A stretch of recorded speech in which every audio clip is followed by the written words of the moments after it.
ओ ओम शांति।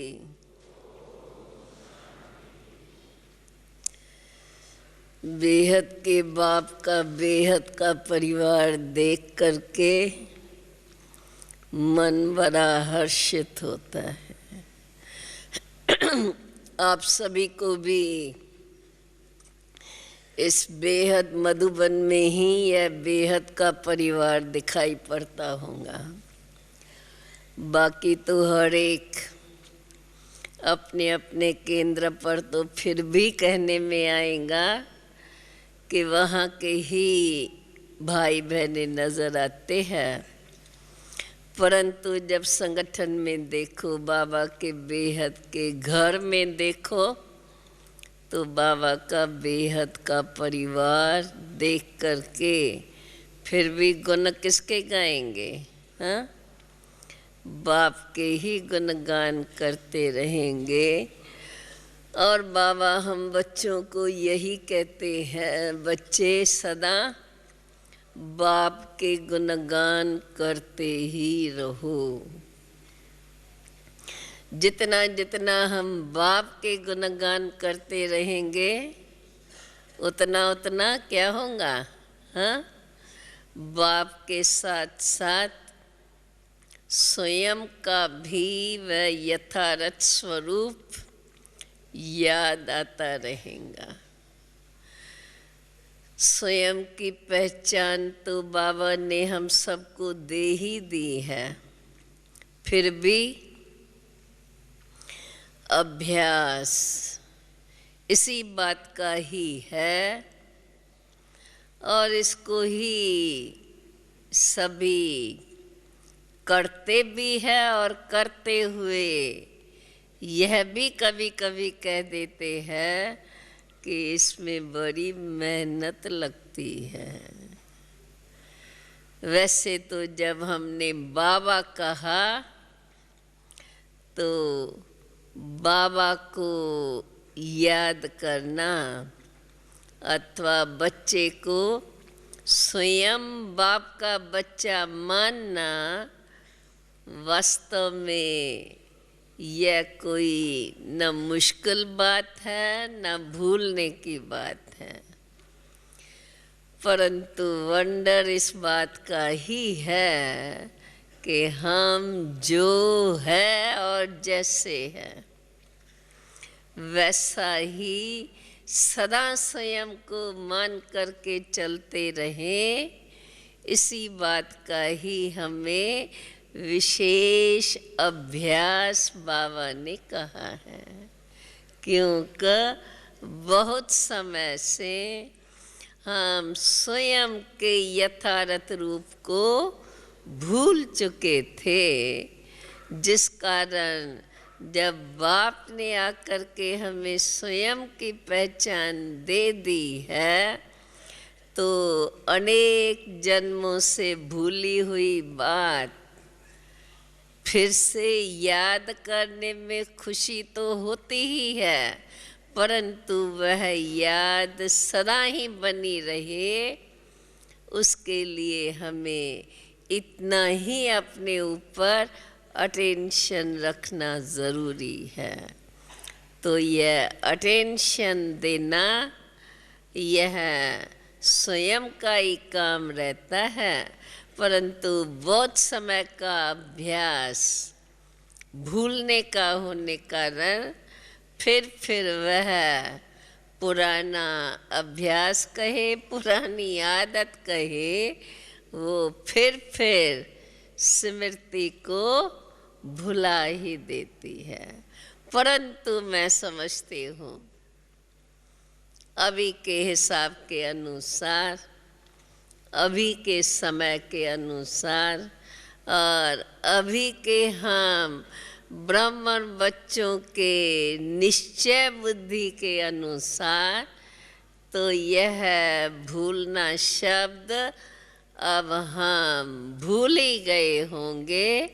और अगर कोई न भूला हो तो अब से ये अपने से निश्चित कर ले कि भूलने शब्द को हम भूल ही जाएं तो कभी हम स्वयं को भूले ही नहीं और सदा स्वयं के स्वमान में स्थित रहते रहे।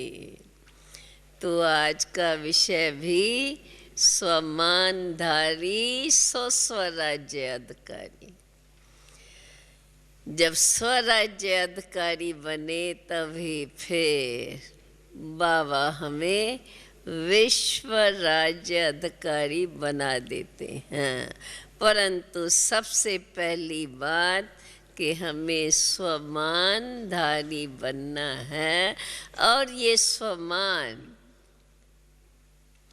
यह केवल इस संगम की ही देन है, जबकि संगम युग पर ही सर्वशक्तिवान बाप हमें आकर के अपने स्वमान की पहचान दे करके और स्वमानधारी बना लेते हैं।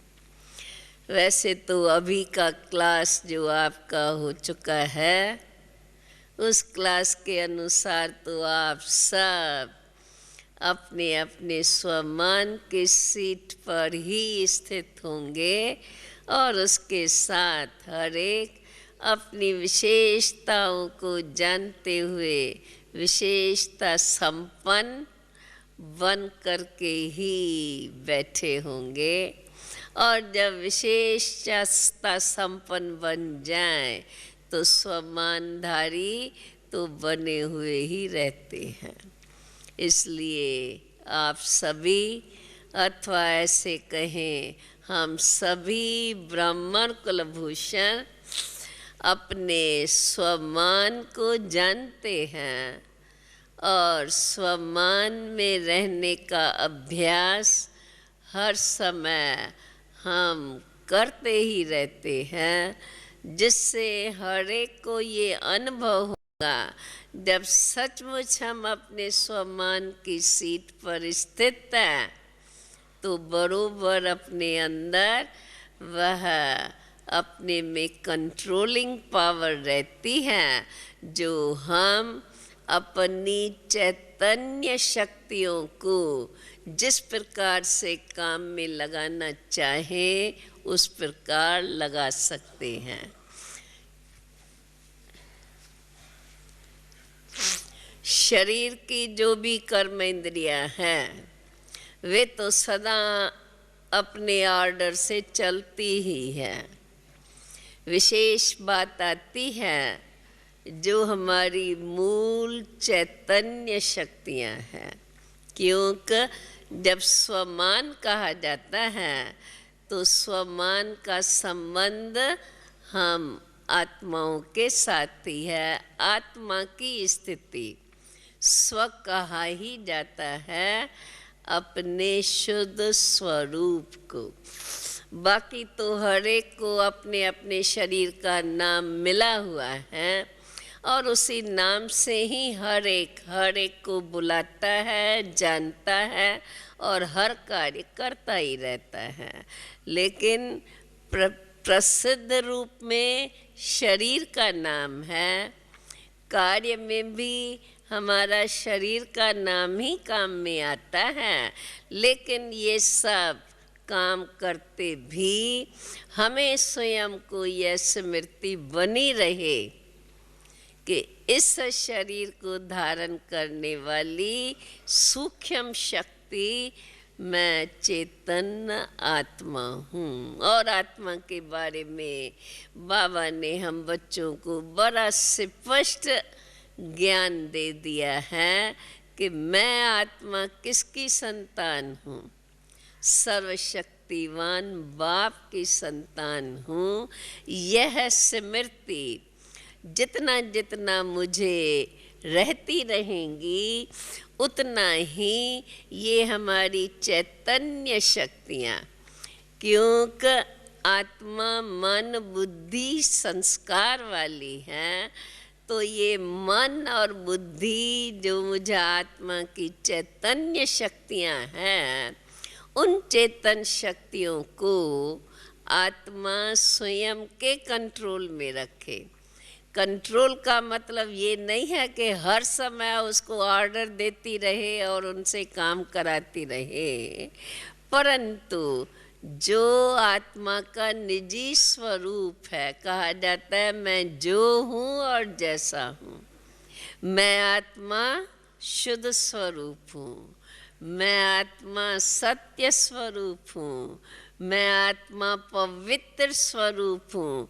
ये जो मुझे आत्मा का ओरिजिनल स्वरूप है, जो शक्ति आत्मा के अंदर समाई हुई है, और जो आत्मा की ये शक्तियाँ हैं, वो शक्तियाँ मेरे शरीर के कर्म इंद्रियों द्वारा कर्म में आती रहे, वे तब ही आती हैं जब सचमुच मैं आत्मा अपने इस स्वरूप की स्मृति से हर कर्म करती रहूं। इसलिए बाबा हम बच्चों को सदा इस बात की स्मृति दिलाते रहते हैं कि बच्चे ये सदा याद रखो, क्योंकि यह याद रहने से जितना हम स्वयं के वास्तविक स्वरूप को याद रखेंगे, क्योंकि जैसे हमारा बाप सर्वशक्तिवान अनादि और अविनाशी है, अविनाशी पिता की संतान मैं आत्मा भी अनादि और अविनाशी हूँ। बाप ने हम बच्चों को रूप में भी समानता दी है, गुणों में भी समानता दी है, और जब गुणों में समानता है, अगर वे गुण हम ठीक रीति से कर्मों में लाते हैं तो बाप समान शक्तियाँ भी हमारे में मर्ज रहती है। परंतु अगर हम आत्माएं अपने उन ओरिजिनल गुणों से अगर कर्म नहीं करती है तो फिर हमारी शक्तियों में अंतर पड़ जाता है। इसलिए बाप हम बच्चों को बार बार इस बात की स्मृति दिलाते हैं कि बच्चे सदा ये याद रखो कि मैं शुद्ध आत्मा हूँ, क्योंकि परमात्मा की संतान, बल ऐसे तो सारी दुनिया मानती है कि हम सब भगवान के बच्चे हैं, यह भी हम जानते हैं। दुनिया मानती ज़रूर है परंतु अपने बाप को जानती बिल्कुल ही नहीं है। और यह हम ब्राह्मण बच्चों का सौभाग्य है जो इस संगम पर, जो संगम युग ही बाप का सृष्टि पर आने का समय है, और ऐसे समय पर बाप स्वयं ही हम बच्चों के सन्मुख प्रत्यक्ष होकर के हमें स्वयं की पहचान देते हैं। बाबा ने स्वयं अपने महावाक्यों में कहा है कि जब मैं आता हूँ तब ही मैं आकर के अपने बच्चों को अपना परिचय देता हूँ, मेरे सिवाय मेरा यथार्थ परिचय कोई दे ही नहीं सकता है। इसलिए ही मुझे भी सृष्टि पर आना पड़ता है, और आना भी ज़रूर है, क्योंकि अगर मैं नहीं आऊँ तो तुम बच्चों को मेरी पहचान कौन देगा। इसलिए जब हम बच्चे बाप को पहचाने, बाप को जाने, और बाप हमें जो जो श्रीमत देता जाए उसी अनुसार हम अपने को चलाते रहें, तब तो हम अनेक जन्मों के पापों से मुक्त हो जाएं और अनेक प्रकार के दुखों से मुक्त हो करके फिर से अपनी सुखमय जीवन बना सके। इसलिए बाबा हम बच्चों को, क्योंकि ये भी हम देखते हैं कि बाप को ही बच्चों पर इतना तरस है कि मेरे बच्चे अनेक जन्मों से इतना दुख भोगते आए हैं, अब फिर उनको मुझे सुखी ज़रूर बनाना है। और बाप जब हमें सुख का रास्ता बताते हैं तो सदा के लिए सुखमय जीवन बना लेते हैं। जो हम सब चाहते हैं कि हमारी जीवन सदा सुखमय जीवन बनी रहे, यह चाहना तो हम सबकी है, परंतु वह जीवन बनाने के लिए बाबा जो हमें यह एक छोटी सी बात इसलिए कही जाती है क्योंकि वास्तव में ये स्वयं का ही स्वरूप है। जब मेरा ही रूप है, मैं शुद्ध आत्मा हूँ, तो अपने रूप को न याद कर सके वैसे अगर सोचा जाए तो एक हंसी की बात कही जाएंगी, परंतु अगर प्रैक्टिकल में देखा जाए तो वास्तव में यह छोटी सी बात ही सभी मनुष्य आत्माओं से भूली हुई हैं, जो अपने को आत्मा मानते हुए भी अपने शुद्ध स्वरूप की पूरी पहचान न होने के कारण वह शक्ति अपने में नहीं धारण कर पाते हैं जो अपनी चैतन्य शक्तियों को पूर्ण रूप से एकाग्र कर सके। तो यह एकाग्रता की शक्ति हम आत्मा अपनी चैतन्य मन और बुद्धि अर्थात हमारी संकल्प शक्ति और स्मृति की शक्ति, जब हमें बाप से ये पहचान मिल जाती है कि मैं शुद्ध आत्मा हूँ और उस सर्वशक्तिवान परम पिता परमात्मा की संतान हूँ, जो मेरा बाप परम धाम का रहने वाला है, इस दुनिया से परे।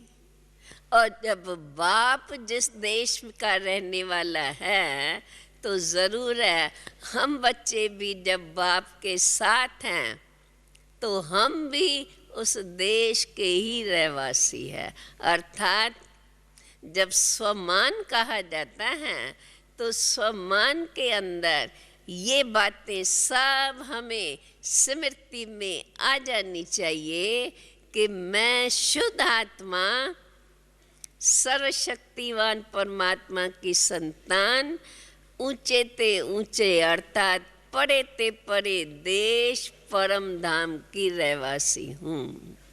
जब हमें ये स्मृति आ जाती है कि मैं तो परे ते परे परम धाम की रहवासी हूँ और हमें वो अपना देश याद आ गया, हम अपने देश निवासी स्वयं को मान करके परे ते परे चले गए, तो ऑटोमेटिकली यह जो पुरानी दुनिया है, पुरानी दुनिया का जो भी कुछ हमारे में भरा हुआ है, अगर सही रीत से हमें ये स्मृति है, सही रीत से हम उन स्मृति में स्थित हैं, तो यह स्मृति ही हमें इस पुरानी दुनिया की बातों को भूलने में बड़ी मदद कर देती है। अर्थात फिर मुझे इस पुरानी दुनिया की कोई भी बात अपने तरफ आकर्षित नहीं कर सकती है। और यही अनुभव बाबा ने हम बच्चों को कराया है। जब शुरू में बाबा ने आकर के इस यज्ञ की स्थापना की है और यज्ञ में जब हम बच्चे आए हैं, बल कहने में आता है हम छोटे छोटे बच्चे हैं, बाप तो जानते हैं ना ये आत्माएं कौन सी है, जिन्होंने सारे कल्प के अंदर पूरे 84 जन्म लिए हैं। जब हम शुरू में भले बचपन के रूप में ही बाबा के पास आए, परंतु बाबा जानता है ये वही आत्माएं हैं जिन्होंने पूरे कल्प के अंदर अपना पाठ बजाया है। और वो आत्माएं जब हम बाबा के सामने आए, बाबा के सामने आने से बाबा ने सिर्फ ये स्मृति दी और वो स्मृति ऐसी बन गई जो एक धक से पुरानी दुनिया को बाप ने भुला ही दिया।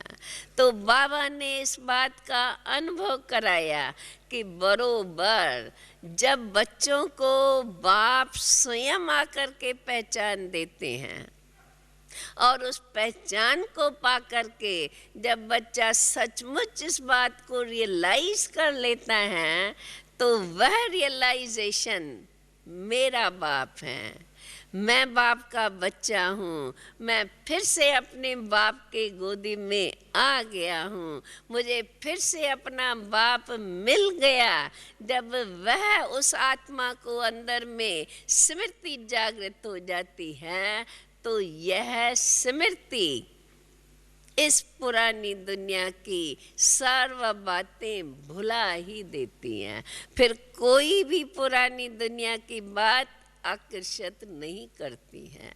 यह बाबा ने यज्ञ स्थापना के समय बच्चों को अनुभव कराया है और अभी भी हर आत्मा जितना जितना बाप के महावाक्यों को अपने मन के अंदर बार बार स्मृति में ला करके उस स्मृति में जब स्थित हो जाती हैं तो इस बात का ज़रूर अनुभव करती रहेंगी कि स्मृति में जब है तो बाकी सब बातें भूल ही जाती हैं। ऐसे स्वमानधारी जिस स्वमान के अंदर हमें स्वयं के वास्तविक स्वरूप की स्मृति, स्वयं के अविनाशी पिता की स्मृति और स्वयं का जो ओरिजिनल देश, जिस देश से हम इस सृष्टि मंच पर आकर के अपना अपना पाठ बजा रहे हैं, परंतु ये वास्तविकता जितनी जितनी हमारे अंदर स्मृति में रहती है उतना ही हम उस स्मृति स्वरूप बनने से बाकी जितनी भी बातें हैं वे सब हमारे मन से हट जाती हैं। अर्थात यह हमारी चैतन्य शक्ति, मन जिसको संकल्प शक्ति कहा जाता है, वह हमारी संकल्प शक्ति एकाग्र हो जाती है। अनेक प्रकार के ख्यालात करने से, यहाँ वहाँ की बातों को से में भटकने से रुक जाती है, अर्थात उनका भटकना बंद हो जाता है और यही शुद्ध संकल्प मैं कौन हूँ और किसकी संतान हूँ, यह शुद्ध संकल्प में जब स्वयं मैं आत्मा स्थित हो जाती हूँ जिसको कहा जाता है स्वमानधारी।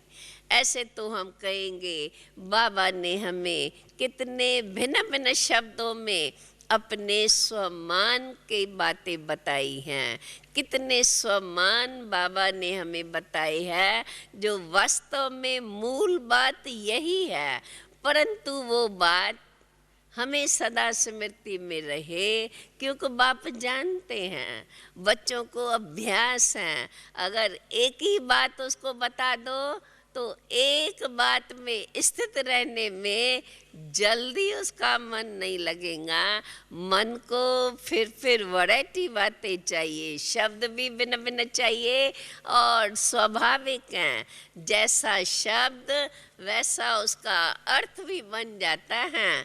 और बाबा ने हमें हर शब्दों का यथार्थ अर्थ और उस अर्थ में कितनी शक्ति समाई हुई है उन सब बातों का स्पष्ट वर्णन करके बाबा ने हम बच्चों को बताया है। और बाबा ने हमें इसलिए ही बताया है कि हम बच्चे जो भिन्न भिन्न अनेक प्रकार की बातें सुनते आए हैं भगवान के बारे में, वास्तव में बाप का यथार्थ रूप, यथार्थ नाम जो बाप स्वयं बताते हैं वही यथार्थ माना जाएगा। और उस यथार्थ रूप को ही जान करके जब हम स्मृति स्वरूप बन जाते हैं, तब हम आत्माएं अनुभव करती है बरोबर जो अनेक जन्मों की मैल कहें अथवा अनेक जन्मों से जो अनेक प्रकार की बातों में हम फंस करके अनेक प्रकार के भिन्न भिन्न कर्म करते ही आए हैं, उन सर्व कर्मों से बच जाते हैं। और फिर हम अगर बाप की श्रीमत के अनुकूल श्रेष्ठ कर्म करते रहते हैं। श्रेष्ठ कर्म का भी पहला आधार यही है, जबकि हम बाप की स्मृति और स्वयं के यथार्थ स्वरूप के स्मृति में रह कर के कर्म करते हैं। क्योंकि जब हम स्वयं का यथार्थ स्वरूप स्मृति में लाते हैं, तो उससे जो मेरी ओरिजिनल शक्तियां हैं वो इमर्ज होती रहती है। उन शक्तियों के आगे जो भी बुराइयां हैं, जिसको आज हम विकार कहते हैं अथवा माया कहते हैं, जिस माया ने इतना वार कर दिया है, जो हम उसको माया से स्वयं को दूर करना चाहते हैं, लेकिन फिर वो विकार हमारे सामने अपना रूप दिखाते रहते हैं। परंतु अगर हम स्मृति स्वरूप बनने का अभ्यास अच्छी रीत करते रहते हैं, मन के अंदर हमें ये पूरी लगन लगी हुई हो, मैं जो हूँ और जैसी हूँ, जो बाप ने मुझे बताया है, मुझे उसी के अनुकूल ही कर्म करना है, उनके सिवाय हमें कोई कर्म नहीं करना है। एक तो हमारे मन के अंदर वो दृढ़ता बनी रहे, और इस दृढ़ता के साथ साथ ये अभ्यास का हमारा इतना अटेंशन रहे। हर एक अपने आप को देख सकते हैं, जब हमारी अभ्यास में कमी पड़ जाती है, तब ही फिर कोई न कोई बात हमारे ऊपर वार कर सकती हैं। लेकिन अगर हमारा सदा अभ्यास का अटेंशन बना रहता है, तो वो अभ्यास का अटेंशन अर्थात हम अभ्यास करते ही रहते हैं। भले अभ्यास में कभी तीव्र गति, कभी थोड़ी कम भी हो जाएंगी, लेकिन अभ्यास सदा हमारा चालू रहे। क्योंकि ये अभ्यास बाबा ये नहीं कहता है कि एक ही जगह बैठ करके करना है, ये तो चलते फिरते उठते बैठते खाते पीते हर समय, क्योंकि ये बुद्धि योग का अभ्यास है। मन बुद्धि जो अंदर सूक्ष्म मेरी चैतन्य शक्तियां हैं, वो सूक्ष्म चैतन्य शक्तियां जब इस अभ्यास में लगी हुई है, बाकी तो कर्म इंद्रियां अपना अपना काम करती रहेंगी, लेकिन स्थूल कर्म इंद्रियां हर एक अपना काम करती है। आँख का काम देखना है, देखने के सिवाय वो बोल नहीं सकती है आँखें। मुख का काम बोलना है, वो मुख बोलने के सिवाय देख नहीं सकता है। तो स्थूल कर्म इंद्रिया हर एक अपना अपना काम करती है, परंतु ये जो हमारा मन है, उसका काम क्या है? मन का काम है चिंतन करना। क्या चिंतन करना? जब वो चेतन शक्ति है, तो चेतन शक्ति का काम है शुद्ध चिंतन करना। अब हम अपने आप से पूछें, ये हमारा मन, आत्मा कहती है, जब हम कहें, जब सोचे हमारा मन, तो पहले ये जरूर स्मृति अपन को लाए कि आत्मा कहती है, मैं आत्मा कहती हूँ, मेरा मन, अर्थात मेरी संकल्प शक्ति, मेरा संकल्प। जब मैं आत्मा शुद्ध हूं तो मेरा संकल्प भी तो शुद्ध ही होना चाहिए। बार बार हम अपन को यह स्मृति जागृत कराते रहें। जरूर है, जब मैं आत्मा स्वयं जागृत हूं और मुझे यह स्मृति है, मेरी ये चेतन शक्ति, मेरी संकल्प शक्ति, और मैं शुद्ध आत्मा हूँ, सर्वशक्तिवान बाप की संतान हूँ। मेरा संकल्प कौन सा होना चाहिए? जो बाप के महावाक्य, जो बाप की श्रीमत, वही वास्तव में मुझ आत्मा का शुद्ध संकल्प होना चाहिए। तो इसलिए ये हमें स्वयं स्वयं के ऊपर यह अंकुश रखना होगा कि मैं अपने चेतन शक्ति मन को यह पक्का करा दूं कि मुझे शुद्ध संकल्प के सिवाय और कोई चिंतन नहीं करना है। आप कहेंगे जो कुछ दिखाई पड़ता है उस पर तो ऑटोमेटिकली संकल्प चलता है। यही जो पुरानी आदत मन को पड़ गई है, और वो भी इसलिए पड़ी है क्योंकि उस समय हम स्वयं को भूले हुए हैं। हम अपने को आत्मा नहीं मानते थे, और वो सारी शक्ति, आत्मा की भी सारी शक्ति मन ने अपने हाथ में ले ली। तो जो चाहिए जहाँ चाहिए मन भागता ही रहा। अगर देखा जाए वास्तव में तो मन बेचारे को कोई ठिकाना ही नहीं मिलता है।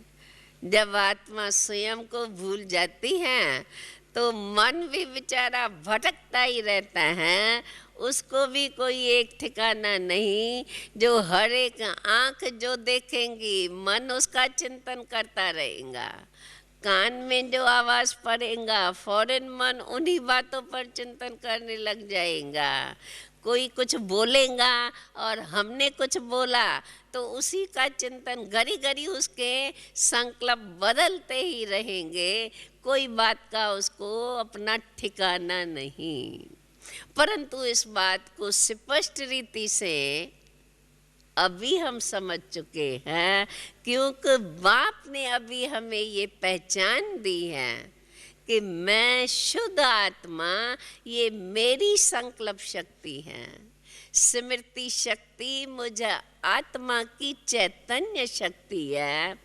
इसलिए मुझे अपने चैतन्य शक्तियों को फिर से बाप की स्मृति से यह हम घड़ी घड़ी अपने को अंदर याद दिलाते रहें।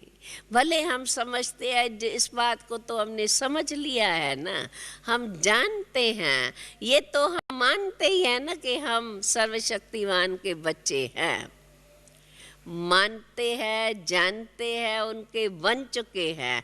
हम पूछें अच्छा जो बाप की श्रीमत है, हर समय, हर पल, हर सेकंड हम स्वयं को बाप के श्रीमत के अनुकूल ही चला पा रहे हैं। यह शक्ति जो मुझ आत्मा के अंदर जागृत होनी चाहिए। जब हम अपने ऊपर यह केवल अटेंशन रखते हैं, हम लोगों ने जो शुरू में अभ्यास किया है उसमें हमें और कोई मेहनत नहीं दिखाई पड़ी, केवल अटेंशन देने की ही बात रही।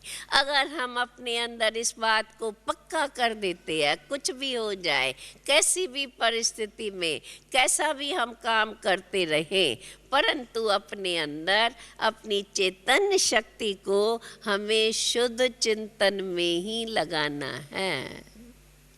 यह अंदर की दृढ़ता आत्मक शक्ति जागृत करती है, और उस शक्ति के अंदर यह स्मृति बनी रहती है। मैं सर्वशक्तिवान परमात्मा की संतान हूँ। शब्द भले इतने ही कहने में आते हैं, लेकिन जब सर्वशक्तिवान कहो और बाप के उन शक्तियों को मन के अंदर याद करते रहो, सर्वशक्तिवान बाप की एक तरफ महिमा को याद करें, दूसरे तरफ बाप से प्राप्तियों को याद करें, तीसरे तरफ अगर देखें सारी दुनिया भगत इतने किस प्रकार से भगवान को याद करते रहते हैं, क्या भगवान की शक्ति है। और वह भगवान मेरा बाप। सोचो आप एक सेकंड के लिए, केवल इतना ही सोचो और उसके अंदर स्वयं डुबकी लगाओ, अपना आत्मा का रूप इमर्ज कर लो। आत्मा अति सूक्ष्म है, छोटी सी बिंदु कहने में आता है, लेकिन वह बिंदु मास्टर बीज रूप है।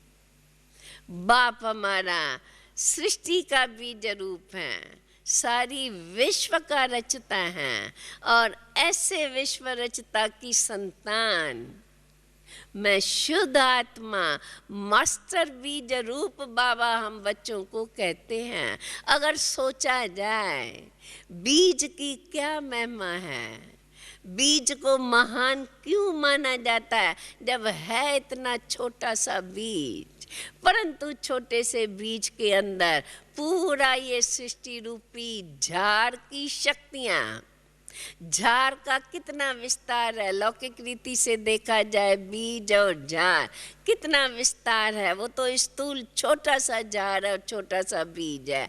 ये सारे मनुष्य सृष्टि रूपी झाड़, उसके अंदर कितने धर्म, कितने लोग, कितनी भिन्नता, क्या क्या सब चलता है। आज तक हम देखते हैं कितनी सारी बड़ी सृष्टि है जिसको तो जान भी नहीं सकेंगे पूरी रीति से।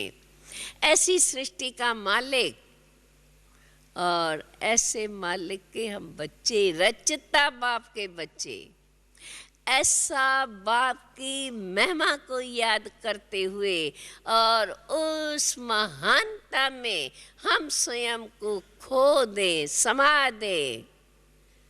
आप देखेंगे अंदर ही अंदर आत्मा स्वयं को शक्तिशाली अनुभव करेंगी, क्योंकि जब हम इतना प्यार से बाप के महानताओं को जान लेते हैं, तो वह बाप की महानता आत्मा को शुद्ध बना लेती है।